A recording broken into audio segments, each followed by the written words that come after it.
കരിമണി. ശ്രീയേട്ടനൊരു പെൺകുട്ടിയെ ഇഷ്ടമാണെന്നോ? കേട്ടത് നേരം? നന്ദിത ഞെട്ടലോടെ വാതിൽക്കൽ മറഞ്ഞു നിന്നു. നിന്നോടാ ചോദിച്ചത് ശ്രീകുട്ട. സുഭദ്രാമ്മ ഒന്നുകൂടി ആവർത്തിച്ചു. അത് അമ്മേ, എന്തായാലും നീ പറയേ. നമ്മുടെ കുടുംബത്തിന് യോജിക്കുന്ന, ഞങ്ങൾക്ക് രണ്ടാൾക്കും ഇഷ്ടപ്പെടുന്ന ബന്ധമാണെങ്കിൽ നിന്റെ ഇഷ്ടത്തെ ഞങ്ങൾ അംഗീകരിക്കും. രാഘവൻ നായർ ശ്രീനാഥിൻ്റെ കൈകൾ കൂട്ടിപ്പിടിച്ചു. ഒരുമിച്ച് പഠിച്ചതോ അതോ? സുഭദ്രാമ്മ ഈർഷ്യയോടെ മകനെ നോക്കി. അകത്തളത്തിലിരുന്ന് ഇതെല്ലാം കാണുന്നുണ്ട് നന്ദിത. ഉള്ളിലൊരായിരം മിന്നൽ പിണർ ഒരുമിച്ച് പായുന്നത് അവൾ അറിഞ്ഞു. ദേവി, എൻ്റെ ശ്രീയേട്ടനൊരു ഇഷ്ടമുണ്ടായിരുന്നോ?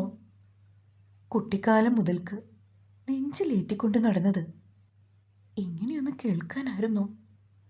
ഇത്രയ്ക്ക് വേണ്ടിയിരുന്നില്ല. മറ്റൊരു പെൺകുട്ടിക്ക് മനസ്സ് കൊടുത്ത ആളെയാണല്ലോ ദേവി താൻ മനസ്സാൽ വരിച്ചത്. നന്ദിത സ്വന്തം വിധിയെ പഴിച്ചു. വേറൊരു വിവാഹം സുഭദ്രപ്പയുടെയും രാഘവമാമ്മയുടെ ഇഷ്ടത്തിന് നിശ്ചയിക്കുന്നു എന്നറിഞ്ഞപ്പോൾ പോലും തനിക്ക് ഇത്രയും സങ്കടം തോന്നിയിരുന്നില്ലെന്ന് നന്ദിത വിതുമ്പലോടെ ഓർത്തു. ഇതിപ്പോൾ ശ്രീയേട്ടൻ്റെ ഇഷ്ടമാണ്. തൻ്റെ ശ്രീയേട്ടൻ്റെ അല്ല, മറ്റാരുടെയോ. നന്ദിതയുടെ കണ്ണുകളിൽ കാർമേഘം ഇരുണ്ടു മൂടി. ചുടുകണ്ണീരിൻ്റെയും മനസ്സിനേറ്റ നൊമ്പരത്തിൻ്റെയും കനലിൽ അവൾ വെന്തുനേറി. ഇനിയൊരു പക്ഷേ ഇവിടെ നിന്നാൽ തൻ്റെ ആത്മനിയന്ത്രണം വിട്ടുപോകും. വേച്ചുകൊണ്ടവൾ ചായ്പിനടുത്തേക്ക് നടന്നുപോയി. എൻ്റെ കൊളീഗാണ്, ശ്രീനാഥ് മെല്ലെ പറഞ്ഞു. ജാതി ഏതാ, കുടുംബം ഏതാന്നൊക്കെ നിനക്ക് നിശ്ചയമുണ്ടോ? സുഭദ്രാമ്മയ്ക്ക് ദേഷ്യം അടങ്ങിയിരുന്നില്ല. അവർ കുടുംബത്തോടെ ദുബായ് സെറ്റിൽഡാണ്. നാട്ടിൽ തൃശ്ശൂരാണ്. അമ്മ പേടിക്കണ്ട, അവൾ നല്ല നായർ തറവാട്ടിൽ പിറന്നത് തന്നെയാണ്. സ്വത്തിലും അഭിമാനത്തിലും നമ്മളെക്കാൾ മുന്നിലാണ്. എത്ര ഉണ്ടെന്ന് പറഞ്ഞിട്ടെന്താ? ഞങ്ങൾ പോയി പറഞ്ഞുറപ്പിച്ചതിൻ്റെ അടുത്ത് പോരും വരില്ലായിരിക്കും ഈ കൂട്ടര്. അവരുടെ പൂർവികരായിട്ട് തന്നെ ഈ പ്രദേശത്തെ ജന്മികളായിരുന്നു അത്രേ. ഒരൊറ്റ പെൺകുട്ടിയും, പിന്നുള്ളത് തൊട്ടാത്തെറിക്കണ പ്രായത്തിലുള്ള ഒരാങ്ങളച്ചക്കനുമായിരുന്നു. ഉള്ളതെല്ലാം നമുക്ക് പോന്നേനെ. പോരാത്തേന് ആ കുട്ടി ടീച്ചറും. ആ വരുമാനവും ഈ തറവാട്ടിൽ വന്ന് ചേർന്നേനെ. സുഭദ്രാമ്മ നെടുവീർപ്പെട്ടു. ഒന്ന് നിർത്തുന്നുണ്ടോ സുഭദ്ര നീ? പണത്തിനേക്കാളും സ്വത്തിനേക്കാളും വലുതായി ചിലതുണ്ട്. അതിലൊന്നാണ് മനുഷ്യബന്ധങ്ങളും സ്നേഹവുമൊക്കെ. രാഘവൻ നായർ അവരെ ശാസിച്ചു. ഓ, ഞാനൊന്നും പറയുന്നില്ല, എനിക്ക് വിവരമില്ലല്ലോ. ഈ മനുഷ്യബന്ധത്തിനെ ആവിയിൽ പുഴുങ്ങിയാലേ വയറിൻ്റെ കാളൽ അവസാനിക്കില്ല. അതോർത്തോ അച്ഛനും മോനും. പിന്നെ ഒരു കാര്യം പറഞ്ഞേക്കാം.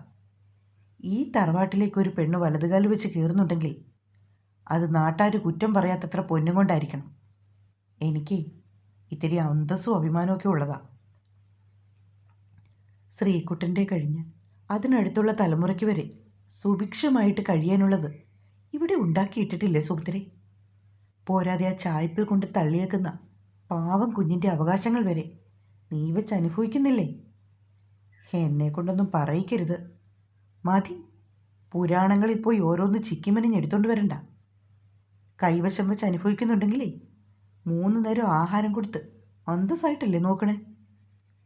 സുഭദ്രാമ്മ ഉറഞ്ഞു തുള്ളി. മറ്റെന്തോ പറയാൻ വന്ന രാഘവൻ നായരെ ശ്രീനാഥ് തടഞ്ഞു. ഒന്ന് നിർത്തുന്നുണ്ടോ രണ്ടും? ജനിച്ചപ്പോൾ തൊട്ട് കേൾക്കുന്നതാ അമ്മയുടെ ഈ പരാതിയും പരിഭവവും. എത്രയുണ്ടെങ്കിലും തൃപ്തി വരാത്ത ഒരു സമീപനം. എൻ്റെ കാര്യത്തെങ്കിലും അമ്മയ്ക്കൊന്ന് ഒഴിവാക്കിക്കൂടെ? അത് വിട്ടേക്ക് മോനെ, രാഘവൻ നായർ സൗമ്യതയോടെ പറഞ്ഞു. എന്തായാലും നീ പോണേന് മുന്നേ നിന്റെ വിവാഹം നടന്ന് കാണാൻ ഞങ്ങൾക്ക് ആഗ്രഹമുണ്ട്. അതിപ്പോൾ നീ ഇഷ്ടപ്പെടുന്ന ആരായാലും അച്ഛന് സമ്മതമാണ്. അങ്ങനെ നിങ്ങൾ മാത്രം സമ്മതിച്ചാൽ മതിയോ? എനിക്ക് ആണായിട്ടും പെണ്ണായിട്ടും ഇവൻ ഒരുത്തനേ ഉള്ളൂ. നല്ല അന്തസ്സും പണവുമുള്ള തറവാട്ടിൽ നിന്നുള്ള പെണ്ണ് തന്നെയായിരിക്കണം. ഇല്ലച്ചാൽ എൻ്റെ മരുമകളായി വരുന്നവളെ ഈ പടിക്കകത്ത് കയറ്റില്ല. ഇതും കൂടി ഓർമ്മയിൽ വെച്ചേക്ക് എൻ്റെ പൊന്നുമോൻ. വെട്ടിത്തിരിഞ്ഞുകൊണ്ട് സുഭദ്ര അകത്തേക്ക് പോയി. വൈകുന്നേരം റൂമിലെ ഷെൽഫിൽ നിന്നും പഴയ പുസ്തകങ്ങൾ ഒന്നൊന്നായി നോക്കിയെടുക്കുകയാണ് ശ്രീനാഥ്. ശ്രീയേട്ട, കുടിക്കാനുള്ള വെള്ളം. നന്ദിതയാണ്. ആകെ വാടിത്തളർന്ന് പോയിട്ടുണ്ട് പെണ്ണ്. മേനിക്കറുപ്പിന് അടുക്കളയുടെ കരിയും പുകയും മാറ്റുകൂട്ടിയിട്ടുണ്ട്. വെള്ളം നിറച്ച ജാറ് മേശപ്പുറത്ത് വെച്ചിട്ടവൾ തിരികെ നടക്കാനൊരുങ്ങി. കരിമണി, ശ്രീനാഥ് വിളിച്ചു. മറുപടിയായുള്ള നന്ദിതയുടെ നോട്ടത്തിൽ പഴയതുപോലെ ആ വിളിയോടുള്ള പരിഭവമോ ദേഷ്യമോ ഇല്ല. നിർവികാരതയോടെ അവൾ അവനെ നോക്കി. ഇത് പറ്റി എൻ്റെ കറുത്തമുത്തിന്? സാധാരണ കിളിക്കാൻ പെട്ടി പോലെ കിളിങ്ങിക്കൊണ്ട് എന്നെ പള്ളു പറയണതായിരുന്നല്ലോ. ഇന്നെന്തേ? ഞാൻ വിളിച്ചത് കേട്ടില്ലേ? വേണിച്ചാൽ ഒന്നുകൂടെ വിളിക്കാം. കരിമണി, ശ്രീനാഥ് ചിരിച്ചുകൊണ്ട് പറഞ്ഞു.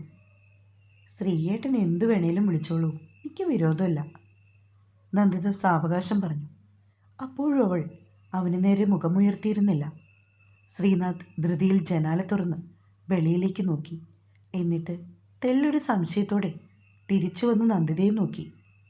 താടിയിൽ ചൂണ്ടുവിരൽ കൊണ്ട് തട്ടിക്കൊണ്ട് ശ്രീനാഥ് എന്തോ ആലോചനയിലാണ്ട പോലെ നോക്കി നിന്നു. എന്താ ശ്രീയേട്ട ആലോചിക്കണേ? അല്ല, സൂര്യൻ്റെ ഒരു വരവ് പോക്ക് നിരീക്ഷിച്ചതാ. വരവ് പോക്കോ? നന്ദിത നെറ്റിച്ചൊളിച്ചു. അതേന്നേ, പുള്ളിക്കാരൻ ഇന്ന് കിഴക്കാണോ അസ്തമിച്ചതെന്ന് എനിക്കൊരു ഡൗട്ട്. അതെന്താ? എൻ്റെ 26 വർഷത്തിൽ ഇതാദ്യമായിട്ടല്ലേ നിന്നെ കരിമണിന്ന് വിളിച്ചിട്ട് തെല്ലു വഴക്കില്ലാതെ നീ ഇവിടെ നിൽക്കണേ. അതിന് സൂര്യൻ പടിഞ്ഞാറുദിച്ച് കിഴക്ക് അസ്തമിക്കണമല്ലോ. ശ്രീനാഥ് അടക്കിപ്പിടിച്ച ചിരിയോടെ നന്ദിതയെ നോക്കി. ഓ, എന്നെ കളിയാക്കിയതാണല്ലേ? നന്ദിത മന്ദഹസിച്ചു. കളിയാക്കിക്കോളൂ, എത്ര വേണേലും. മതി വരുവോളും. കളിയാക്കപ്പെടാൻ വേണ്ടി മാത്രം ഒഴിഞ്ഞു വെച്ചതായിരുന്നല്ലോ തൻ്റെ ഈ ജീവിതം. നന്ദിത മനസ്സിൽ പറഞ്ഞു. ഗോവണി ഇറങ്ങി താഴേക്ക് പോകുമ്പോഴാണ് രാഘവൻ നായർ മുകളിലേക്ക് വരുന്നത് കണ്ടത്. ശ്രീകുട്ടൻ മുറിയിലില്ലേ മോളെ? ഉണ്ടു രാഘവ മാമ. മറുപടി പറഞ്ഞ് നന്ദിത താഴേക്കിറങ്ങി. ഇതെന്താ ഇതൊക്കെ മാറ്റി വച്ചിരിക്കുന്നേ? ഒരു വശത്തേക്ക് ഒതുക്കി വച്ചിരിക്കുന്ന പുസ്തകങ്ങളൊക്കെ തൻ്റെ കയ്യിലേക്ക് എടുത്തുകൊണ്ട് അദ്ദേഹം ചോദിച്ചു. അതൊക്കെ ലൈബ്രറിയിലേക്കുള്ളതാച്ചാ. കഴിഞ്ഞ വരവിനെടുത്തതാ. ഇപ്പോൾ തന്നെ ഫൈൻ ഒത്തിരിയായി കാണും. ആ കരിമണിയോട് ഞാൻ പറഞ്ഞതാ കൊടുത്തേക്കണമെന്ന്. എവിടെ കേൾക്കാൻ? ഈ വീട്ടിൽ വെറുതെ ഇരിക്കുന്ന അവൾക്ക് പോലും ആർക്കും ഇല്ലാത്ത തിരക്കാണെന്നാ പറയണേ. ശ്രീനാഥ് പുഞ്ചിരിച്ചു. അതുമാത്രം പറയല്ലേ മോനെ. ഈ വീട്ടിലെ പണിയെല്ലാം കഴിഞ്ഞ് ആ കുട്ടിക്ക് ശ്വാസം എടുക്കാൻ പോലും സമയം തികയണില്ല. അത് മറ്റാരേക്കാളും നന്നായിട്ട് എനിക്കറിയാം. ആ, അതുപോട്ടെ, ഞാൻ വേറൊരു കാര്യം സംസാരിക്കാനാ ഇപ്പം ഇങ്ങോട്ട് വന്നേ. ഭിത്തിയോട് ചേർന്ന് നീക്കിയിട്ടിരിക്കുന്ന കട്ടിലിന്മേൽ രാഘവൻ നായർ ഇരുന്നു. നീ ഇവിടെ ഇരിക്ക്. അദ്ദേഹം ശ്രീനാഥിനെ തൻ്റെ അടുത്തേക്ക് പിടിച്ചിരുത്തി. എന്താ അച്ഛാ? നീ കുറച്ചു മുൻപ് പറഞ്ഞതൊക്കെ സത്യമാണോ? എന്തു പറഞ്ഞത്? നിന്റെ മനസ്സിലൊരു പെൺകുട്ടിയുണ്ടെന്ന്. കൂടെ ജോലി ചെയ്യുന്നതാണെന്നല്ലേ പറഞ്ഞേ? ഓ, അത് എന്തേ അച്ഛന് വിശ്വാസം വന്നില്ലേ? അതല്ല മോനെ. പിന്നെന്താണ് അച്ഛാ? കുസൃതിയോടെ അച്ഛൻ്റെ കൈകളിൽ പിടിച്ചുകൊണ്ട് ശ്രീനാഥ് ചെറുചിരിയോടെ കളിയായി ചോദിച്ചു. നീ കണ്ണ് തുറക്കുന്നതിന് മുന്നേ നിന്നെ കണ്ടു തുടങ്ങിയതാ ഞാൻ. നിന്റെ ഓരോ വാക്കിലും എത്രത്തോളം സത്യവും മിഥ്യയുമുണ്ടെന്ന് എനിക്ക് മനസ്സിലാവും. ഞാൻ പറഞ്ഞതെല്ലാം കള്ളത്തരമായിട്ടാണോ അച്ഛന് തോന്നിയേ? അങ്ങനല്ല, എവിടേക്കോ എന്തൊക്കെയോ പോരായ്മ പോലെ. ഒരച്ഛനോടെന്നതിലുപരി ഒരു സുഹൃത്തിനോടെന്ന പോലുള്ള സ്വാതന്ത്ര്യം നിനക്ക് എന്നോടുണ്ട്. എല്ലാം എന്നോട് നീ തുറന്നു പറഞ്ഞിട്ടുണ്ട്. നിന്റെ അമ്മയോടുള്ള അടുപ്പക്കുറവാണോ അതോ എനിക്ക് നിന്നോടുള്ള അമിത വാത്സല്യമാണോ എന്നൊന്നും അച്ഛനറിയില്ല. പക്ഷെ എനിക്കറിയാം, നിനക്കങ്ങനൊരു ഇഷ്ടം തോന്നിയിരുന്നെങ്കിൽ അതെന്നോട് നേരത്തെ തന്നെ നീ ഉറപ്പായും പറഞ്ഞേനെന്ന്. ശ്രീനാഥ് നിശബ്ദം നിന്നു. ചെറിയൊരു മൗനത്തിന് ശേഷം ശ്രീനാഥ് അച്ഛനെ നോക്കി. ഞാൻ ഇതുവരെ പറഞ്ഞിട്ടില്ലാത്ത എന്തെങ്കിലും ഉണ്ടെങ്കിൽ അതിതാണെന്ന് മാത്രം വിചാരിച്ചാൽ മതി. ചെറിയൊരു മൂളലോടെ രാഘവൻ നായർ തുടർന്നു.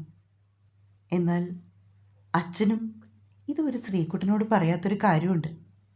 വെറുമൊരു കാര്യമല്ല. അച്ഛൻ്റെ ആഗ്രഹം നടക്കില്ലെന്ന് ഉറപ്പുണ്ടെങ്കിലും മനസ്സിൽ കയറിക്കൂടിയ ഒന്ന്. എന്താ അച്ഛാ? ശ്രീനാഥ് ആകാംക്ഷയോടെ ആ മുഖത്തേക്ക് നോക്കി. എൻ്റെ നന്ദൂട്ടി എന്നും ഈ തറവാട്ടിൽ നിർത്തണമെന്നൊരാഗ്രഹം ഉണ്ടായിരുന്നു. അതിനെന്താ, അവളിവിടെ തന്നെ ഉണ്ടല്ലോ അച്ഛാ. എത്ര നാളിങ്ങനെ നിൽക്കും? പെൺകുട്ടിയല്ലേ, അവൾക്കൊരു ജീവിതം വേണ്ടേ?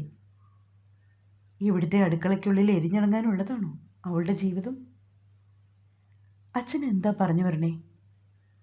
അവൾ ഇവിടെ വേണമെന്നുള്ളത് എൻ്റെ ഒരു ആഗ്രഹം, ഒരു മോഹമായിരുന്നു. നിന്റെ പെണ്ണായിട്ട് അവൾ ഇവിടെ ഒന്നുകൂടി വലതുകാലി വെച്ച് കയറി വരണമെന്നുള്ളത്.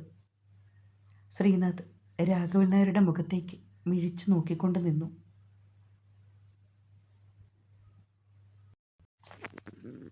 കഥ ഇഷ്ടമായെങ്കിൽ നിങ്ങൾ സപ്പോർട്ട് തരണേ. സ്നേഹത്തോടെ നിങ്ങളുടെ സ്വന്തം മിത്രവിന്ദ.